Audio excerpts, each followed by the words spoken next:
पूर्व Twitter CEO ने भारत के लोकतंत्र पर उठाए सवाल। जैक डॉर्सी के बयान पर फिर कूदी कांग्रेस।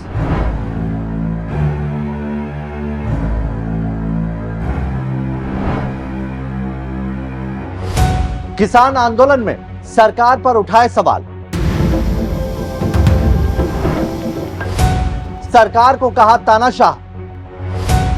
सरकार ने सबूतों के साथ दिया जवाब।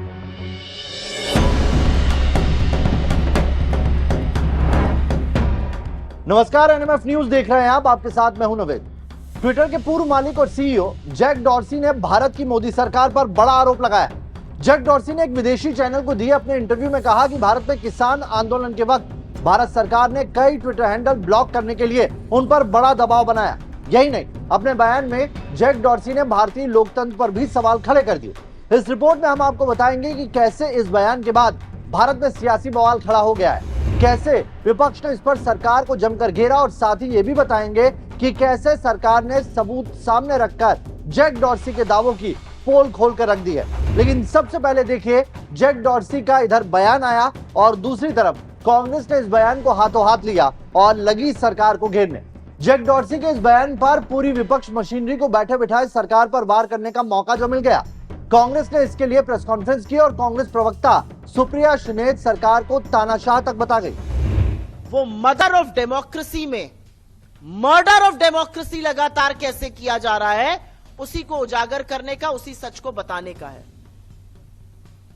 सोचिए कि जब 3 काले कृषि कानून आए थे, किसान विरोधी कानून, और उन किसानों का दमन किया जा रहा था, जब 1 साल से ऊपर किसान दिल्ली की सरहद पर जाड़ा, गर्मी, बरसात, ओले झेलते हुए इस सरकार के खिलाफ आंदोलन कर रहे थे, तो बजाय समाधान ढूंढने के उनको मवाली, उनको खालिस्तानी, उनको पाकिस्तानी, उनको आतंकी तो कहा ही जा रहा था। साथ में ट्विटर जैसे प्लेटफॉर्म्स को यह भी बोला जा रहा था कि अगर उनको दिखाया तो आपका भारत में बोरिया बिस्तर हम बंद कर देंगे और आप पर छापे मारे जाएंगे। और याद रखिएगा, अपने घमंड और अहंकार में चूर्ण इस देश का डरपोक तानाशाह प्रधानमंत्री तब तक चुप रहा जब तक 700 से ज्यादा किसानों की शहादत नहीं हो गई, और चुनावी नफा नुकसान देखते हुए 3 काले कृषि कानून वापस लिए। लेकिन यह सच है कि जब इस देश का अन्नदाता अपने हक की लड़ाई लड़ रहा था, तो इस देश के प्रधानमंत्री उनका दमन कर रहे थे, उनकी आवाज को दबाने की कोशिश कर रहे थे।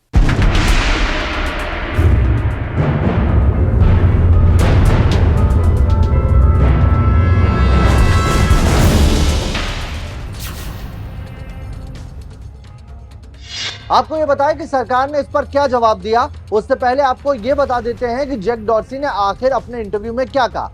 जैक डॉर्सी एक विदेशी चैनल पर इंटरव्यू दे रहे थे, जिस पर एंकर ने उनसे पूछा कि दुनिया के कई ताकतवर लोग आपके पास आते हैं, कई तरह की मांगे करते हैं, इससे आप कैसे निकलते हैं। अब जरा सुनिए इस सवाल के जवाब में जैक डॉर्सी ने भारत को लेकर क्या कहा। भारत एक ऐसा देश है जहां किसान आंदोलन के दौरान हमारे पास बहुत सी मांगे आ रही थी। कुछ खास पत्रकार सरकार के आलोचक थे, उनके बारे में एक तरह से हमसे कहा गया कि हम ट्विटर को भारत में बंद कर देंगे, अगर आप हमारी बात नहीं मानेंगे तो हम आपके कर्मचारियों के घरों में छापे मार देंगे और हम आपके ऑफिस बंद कर देंगे। ये भारत में हो रहा था, जो एक लोकतांत्रिक देश।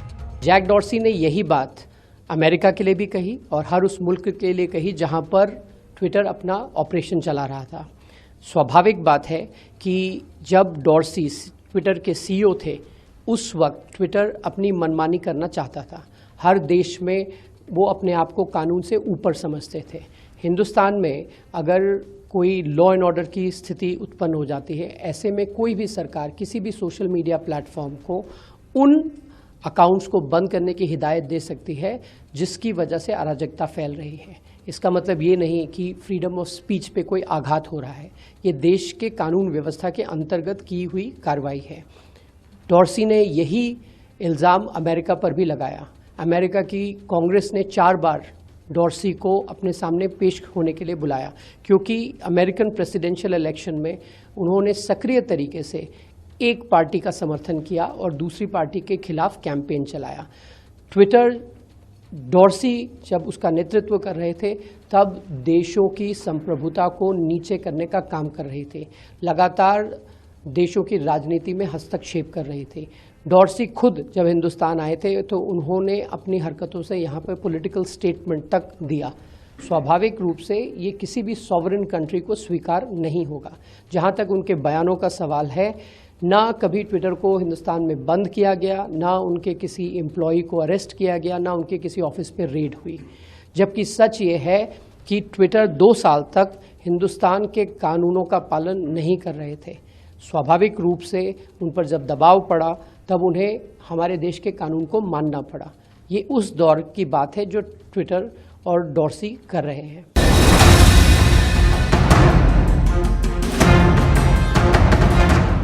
विपक्ष के सवाल अपनी जगह हैं क्योंकि सरकार को घेरना उनका काम है, लेकिन ट्विटर हाथ से जाने के बाद जैक डॉर्सी का बयान इसलिए भी सवालों में है क्योंकि ये वही जैक डॉर्सी हैं जिनके कार्यकाल में ट्विटर कई बार सवालों में आया।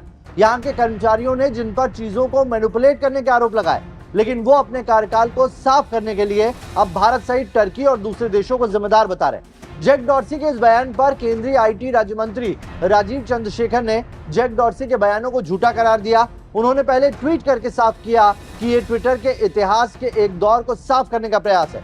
ट्विटर ने ऐसा व्यवहार किया है कि वो भारत के कानून से ऊपर। Jack Dorsey was the CEO of Twitter during a very, very dubious period in Twitter's history. What he has said is an outright lie, and I have said that publicly, and I'm reiterating it again.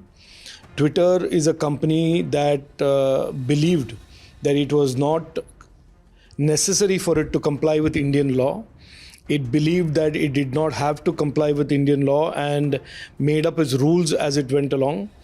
And the government of India has been very clear from the very beginning, for all companies that operate in India, they have to always comply with Indian law. That is point number 1.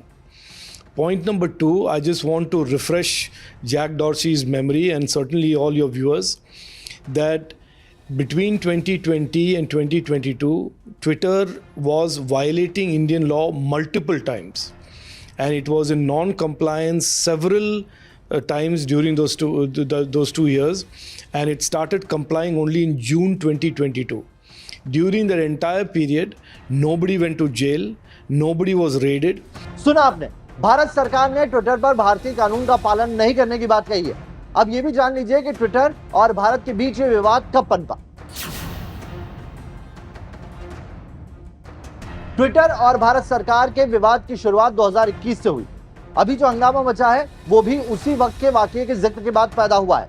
विवाद शुरू होता है किसान आंदोलन को लेकर। Twitter का यह कहना है कि सरकार ने एक प्लेटफॉर्म पर कई अकाउंट को बैन करने के लिए उससे कहा, जिससे उसने इनकार कर दिया। इसके बाद फरवरी के आखिर में नए आईटी नियमों को सरकार ने ऐलान किया और ट्विटर ने इन नियमों को अभिव्यक्ति की आजादी के खिलाफ बताया। हालांकि लंबे विवाद के बाद ट्विटर को ये नए नियम मानने ही पड़े, लेकिन इस दौरान ट्विटर ने सरकार के खिलाफ कई चीजें की, जैसे तत्कालीन उपराष्ट्रपति का ब्लू टिक रिमूव कर दिया, बीजेपी पार्टी प्रवक्ता संबित पात्रा के ट्वीट को मैनिपुलेटेड मीडिया लेबल कर दिया। यही नहीं, उस वक्त के आईटी मिनिस्टर रविशंकर प्रसाद के अकाउंट को लॉक भी ट्विटर ने जैक डॉर्सी के कार्यकाल में ही किया था। तत्कालीन आईटी मिनिस्टर रविशंकर प्रसाद से जब आज जैक डॉर्सी के इस मसले पर सवाल किया गया तो देखिए उन्होंने कैसे दूध का दूध और पानी का पानी कर दिया। जो महिलाओं की गलत तस्वीरें पर ट्वीट करते थे, कार्रवाई करने से इनकार करते थे, और ये ट्विटर के लोग वही थे जो अमेरिकन कांग्रेस में पेश होंगे, ब्रिटिश संसद में पेश होंगे, लेकिन भारत की संसदीय कमेटी में नहीं पेश होंगे। तो ये ना भारत का संविधान उस समय मानते थे, ना भारत का कानून मानते थे। और सबसे बड़ी बात है कि हम लोगों ने कहा था कि आप अपने अकाउंट को वेरीफाई करिए। कई बार अनवेरीफाइड अकाउंट से पाकिस्तान से ट्वीट होता था जो आतंकवादियों के समर्थन में होता था। तो ये सब काम नहीं किया, और ट्विटर में जैक डॉर्सी ने क्या किया, अब सब चीजें सामने आ रही हैं। एक बात साफ है, भारत में सारे सोशल मीडिया का पूरा सम्मान है।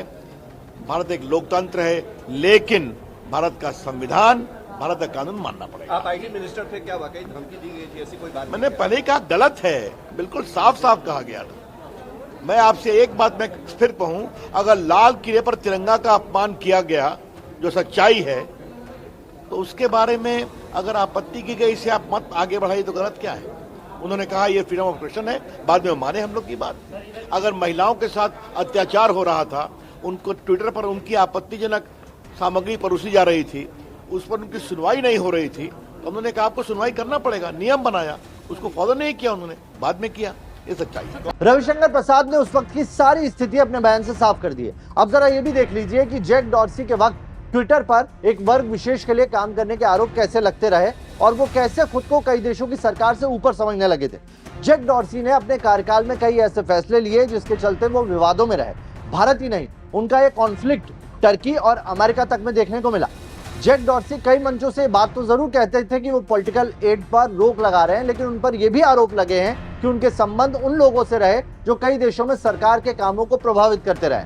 वो ट्विटर को टूल की तरह इस्तेमाल करते थे। वो जैक डॉर्सी ही थे जिनके कार्यकाल में तत्कालीन अमेरिकन प्रेसिडेंट डोनाल्ड ट्रंप का अकाउंट बैन किया गया। बाद में एलन मस्क ने ट्विटर खरीदा और तब जाकर जैक डॉर्सी की मनमानी को सुधारा गया।